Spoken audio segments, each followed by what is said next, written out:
esta também é a última coisa que os americanos vão pensar sobre Alexandre de Moraes. Compaixão e Alexandre de Moraes não cabem na mesma frase. A ministro mostrou para o mundo o Tribunal de Nuremberg, que dizer eu estava apenas seguindo ordens não cola, não livra absolutamente ninguém que cometeu tortura, porque o Silvio fez um comentário espetacular, compaixão, pedir compaixão, o que nós vimos no ministro Alexandre de Moraes esses anos todos. Meus amigos, o todo-poderoso do STF está de joelhos. O juiz implacável que não teve piedade de idosos, mães de família e até de moradores de rua, agora implora por compaixão contra a Lei Magnitsky. Alexandre de Moraes, o mesmo que destruiu vidas para sustentar a narrativa do golpe, está desesperado para reverter as punições impostas pelos Estados Unidos. Mas é tarde demais. A ficha caiu, e ele já percebeu que não existe mais acordo. E o pior, a resposta americana foi muito mais dura do que ele esperava. Hoje vamos mostrar como o intocável do STF está acuado pedindo clemência, algo que nunca ofereceu a seus próprios alvos. E eu te pergunto, Moraes merece essa compaixão? Deixe sua opinião nos comentários e fique comigo até o fim, porque o que vamos revelar aqui é de arrepiar. Os próximos alvos podem incluir a mulher e os filhos de Alexandre de Moraes, além de autoridades do governo Lula e do Legislativo que apoiam as suas medidas. Ana Paula Henkel, muito boa noite, Ana, seja bem-vinda. Abrimos o programa de hoje compartilhando então essa mensagem bastante firme, dura, contundente aí do vice-secretário do Departamento de Estado, Christopher Landau, que publicou no final de semana, e uma mensagem que foi republicada pela Embaixada dos Estados Unidos. Comentávamos aqui antes de entrar no ar que vale a pena, vou até pedir licença para nossa audiência, me estender um pouquinho, a mensagem é um pouco longa, mas é muito importante a gente compartilhar com o nosso público essa mensagem que foi publicada aí no final de semana. Eu vou ler aqui para todos. A separação dos poderes de um Estado é a maior garantia de liberdade já concebida pela humanidade. Nenhum poder, nem mesmo uma pessoa, pode acumular autoridade excessiva se for controlada pelos demais. Mas uma separação formal não significa nada se um dos poderes tiver meios de intimidar os demais e abrir mão de suas prerrogativas constitucionais. O que está acontecendo agora no Brasil ressalta esse ponto. Um único ministro do STF usurpou o poder ditatorial ao ameaçar líderes de outros poderes ou suas famílias com detenção, prisão ou outras penalidades.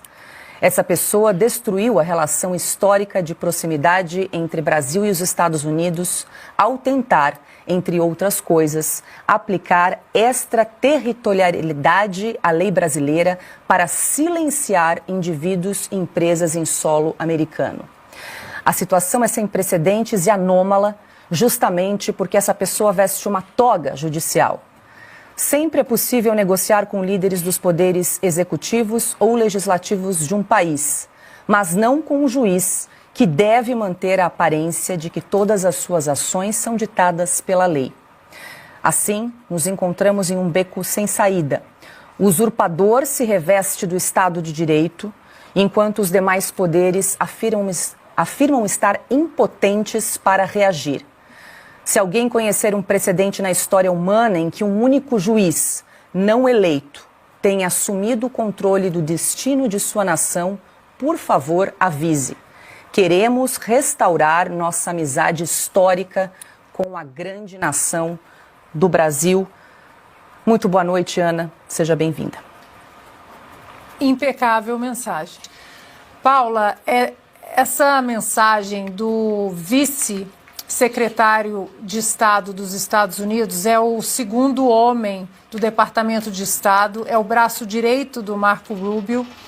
Essa mensagem, ela é impecável do início ao fim, por isso que, inclusive, decidimos ler a mensagem toda, porque cada parágrafo representa muito o contexto geopolítico, o contexto diplomático, o contexto econômico entre Brasil e Estados Unidos. E aí, Paula, você vê que da mesma forma que eles foram educados, eles foram diplomáticos, eles foram incisivos. Mr. Landau, quando ele diz o que está acontecendo agora no Brasil, ressalta este ponto. Um único ministro do STF usurpou o poder ditatorial ao ameaçar líderes de outros ramos ou suas famílias com prisão, encarceramento ou outras penalidades. Aí, para mim, essa parte agora, essa pessoa destruiu o relacionamento historicamente próximo do Brasil com os Estados Unidos, entre outras coisas. E eu acho que aqui ele fala da violação de direitos humanos, que está inserida em todos os acordos internacionais, né, em que o Brasil e os Estados Unidos são signatários, tentando aplicar a lei brasileira extraterritorialmente para silenciar indivíduos e empresas em solo americano. E aí a gente volta lá no próprio Twitter Files Brasil, que foi ali que a sementinha do que hoje os americanos têm absoluta consciência do que se tornou o Brasil, ali foi plantada. A primeira semente jogada no Congresso americano de que o Brasil estava se tornando uma ditadura do judiciário, com um juiz apenas, como o Mr. Landau fala aqui, um juiz apenas usurpando outros poderes, demandando ações secretas, investigações secretas. Agora, para finalizar, Paula, são várias mensagens ao longo das últimas semanas. São várias chances de correção de rota. Se algo se romper entre Brasil e Estados Unidos, não foi por falta de aviso.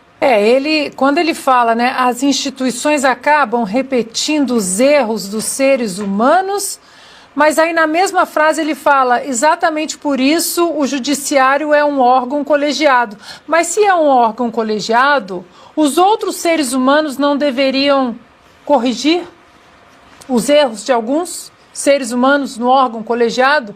Então ele está falando que todo mundo errou. Ele está jogando todos os outros ministros, ele falou, eu vou cair e eu vou levar todos vocês comigo para a vala da história e todos vocês também se tornarão párias globais, né? Como eu estou me tornando tóxico, porque provavelmente ali nos bastidores, né, Augusto? Imagina. Já deve ter gente assim, os fiéis já devem estar caindo, né, pelo caminho, aqueles... Agora, ele falar que o mundo pós-guerra, há um ataque a democracias no mundo pós-guerra, o mundo pós-guerra, ministro, mostrou para o mundo o Tribunal de Nuremberg, que dizer eu estava apenas seguindo ordens não cola, não livra absolutamente ninguém que cometeu tortura, porque o Silvio fez um comentário espetacular, compaixão, pedir compaixão, o que nós vimos no ministro Alexandre de Moraes esses anos todos, como o Wall Street Journal coloca o golpe de Estado da Suprema Corte e volta a fita e mostra lá que é desde 2019.